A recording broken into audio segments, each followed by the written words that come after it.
the Big Ten's newer rivalries and also a bowl game on the line for Nebraska. We talk Huskers with Greg Peterson. You can catch him on Husker Online. This is, of course, MarkRogersTV, the voice of college football. Best discussion, debate, and analysis here on the game we love. Greg, how you doing today?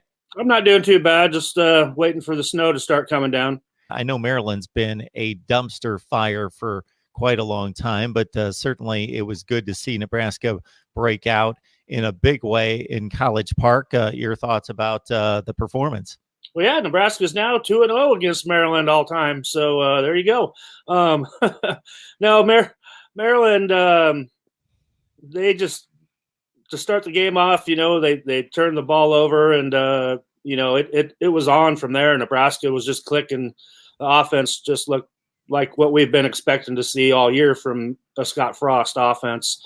They came up with some pretty unique plays in there because of so many injuries and a lot of guys were down sick. So you actually saw quarterback Luke McCaffrey come in and play some wide receiver and, had an end around that he threw a touchdown pass off of. And, boy, he's sure given Iowa a lot of things to think about now if you're going to deal with Luke McCaffrey. And obviously, that's the brother of Christian McCaffrey, son of Ed McCaffrey.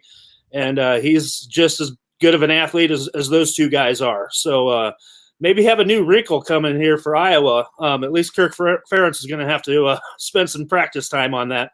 But overall, the offensive line has been playing much better. And this goes back to the Wisconsin game, too. Offensive line played very well. The offense played great there, too, just shot themselves in the foot a little bit. But Saturday at Maryland, it all came together. And you got a chance, when that game got out of hand, you got a chance to see a lot of those young guys, the redshirt guys that got some real meaningful playing time. And so, we got to see the future of Nebraska football, and it's looking pretty bright with a lot of these young guys. And it was nice to see them contribute with all the injury trouble. No Wan'Dale Robinson. Hopefully he makes it back for Friday's game. Everybody's hopeful. Then they lost wide receiver Conovi Noah is now out for the year. So now there's another big hole there at wide receiver. So, the young guy is going to still have to step up. And, I expect to see Luke McCaffrey play a lot more snaps at wide receiver just because of that. And just to have another threat out there that Iowa's going to have to worry about. So, Iowa's won the last 4 in this series. Nebraska's due. You don't have anybody on this team right now except for fifth-year seniors that have actually beat Iowa. So, we're going to say goodbye to 22 seniors on Friday, too, which is always an emotional day at Memorial Stadium. The Big Ten added Rutgers and Maryland about 4 or 5 years ago, threw them in the Eastern Division, which makes total sense, and played them on the last week of the season, I guess, trying to build a rivalry. They've since disbanded that. I think my theory here is that they look like the stepchildren there in the Big Ten Eastern Division, and they want to mix it up and not make them play in the last game of the season and mix it up against Penn State and against Michigan State. Different deal in the West. Nebraska joined a little earlier, much more established, prominent, premier brand name program. They matched them up with Iowa. It makes total sense from trying to ingrain Nebraska into the Big Ten against a proven power in Iowa. And, of course, the geography makes total sense. And they did have a sort of rivalry anyway, to a certain extent. Do you see this as a rivalry? Is it getting there? That's funny because that question gets asked every year. I think it's a great game. I've enjoyed watching it, especially since it's placed on the Friday before all the Saturday games. Yeah, absolutely. And it really, when you ask the players that question, they all believe it is a rivalry. Actually, Adrian Martinez was talking about that yesterday, and he'd been asked if there was any extra trash talking or anything else going on when they play Iowa. He said, no, not really. It's just about like everybody else. And if you ask Scott Frost that question, he says rivalries are for fans. So he doesn't even want to talk about that. And, there's some truth to that. It is for the fans. But Nebraska fans, they really don't see it as a rivalry game. Nebraska leads the all-time series. I'm not sure what it is, but Nebraska is used to, that Black Friday game was, from 1990 to 95 was against Oklahoma, and then it switched to Colorado after that, and then now it's Iowa. So I believe it is a rivalry game. I mean, it's the closest thing you're going to have since we've only been in the Big Ten for so long. So it's definitely, in my mind, a rivalry game, and I think they all want to win this game more than any other game. I mean, they won't tell you that. It's always coach speak with that, as we prepare the same every week for a faceless team, basically. But it's a rivalry game. If you ask me, it definitely is. And, it's going to be, like I said, it's going to be an emotional day. Senior day always is. And, you're saying goodbye to at least, I think there's 11 guys that have started more than 15 games in their career here. So there's some going to be some sad faces after they leave on Friday. We've got Nebraska football talk here with Greg Peterson from Husker Online. So please join him right there as the Huskers prepare to get to postseason play with an upset against Iowa. Speaking of which, well, when you look at Iowa, let's talk Iowa first, because to me, in the Western Division, it's Wisconsin. They've owned the division for quite some time, but Iowa's been that second team, and they're almost a mirror image of Wisconsin. They bring their lunch pail, offensive line play, defensive front seven play, maybe a little bit limited at the skill positions to a certain extent. But it's almost they're going to be fundamentally sound. They're going to come. They're going to hit. They're not going to give up. This is what Iowa football is.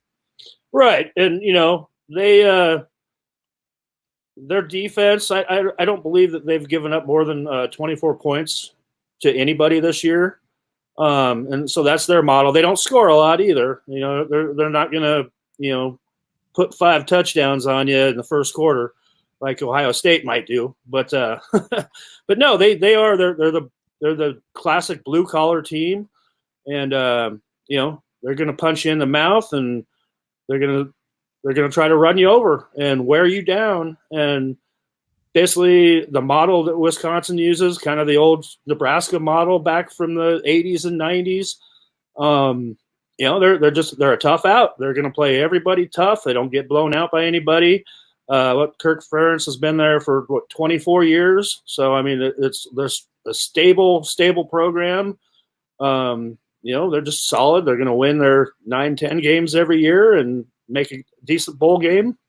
One thing that kind of jumps out at me is that I don't believe they're using their tight end as much as traditionally they do this year.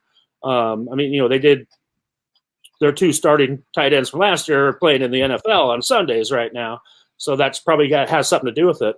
But they're not going to do anything fancy. They're just going to line up and try and run you down. And Nebraska's going to the big thing, that Nebraska's been talking about since last year is trying to be able to match that physicality that Iowa brings, that Wisconsin always brings.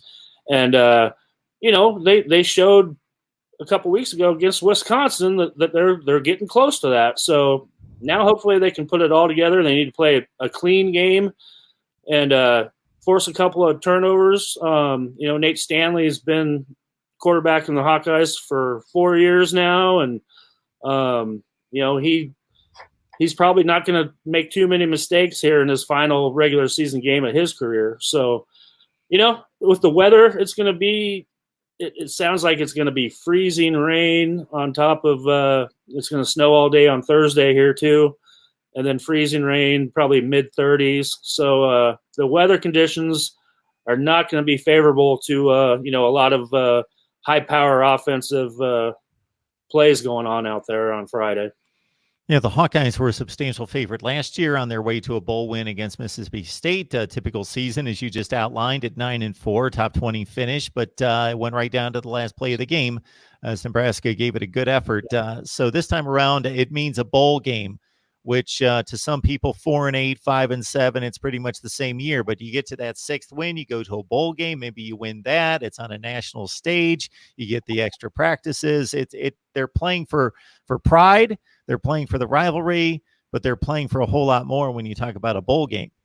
Yeah, absolutely. I mean, if they don't win, it's going to be 3 years in a row without a bowl game. Last bowl game they were in was the Music City Bowl against Tennessee, and these guys. If you're a junior on this football team right now, you haven't been to a bowl game yet, which is unheard of around here.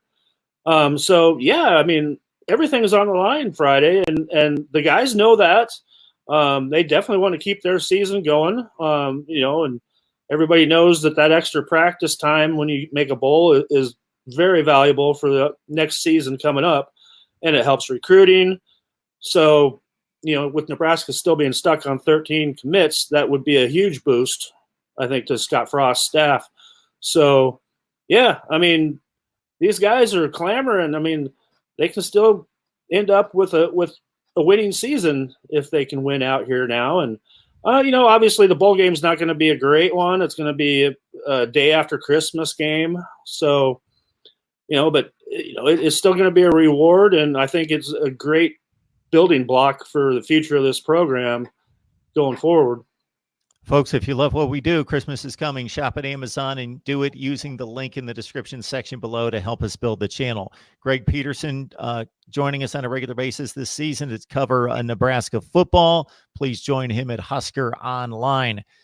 Greg, happy Thanksgiving. Enjoy the big game tonight and, of course, the game on Friday. It's a busy week for you and a lot of us. Yeah, it is. Talk football on a regular basis. We appreciate you stopping by. We know you got a ton to do, so thanks so much. Hey, no problem, and happy Thanksgiving to you too.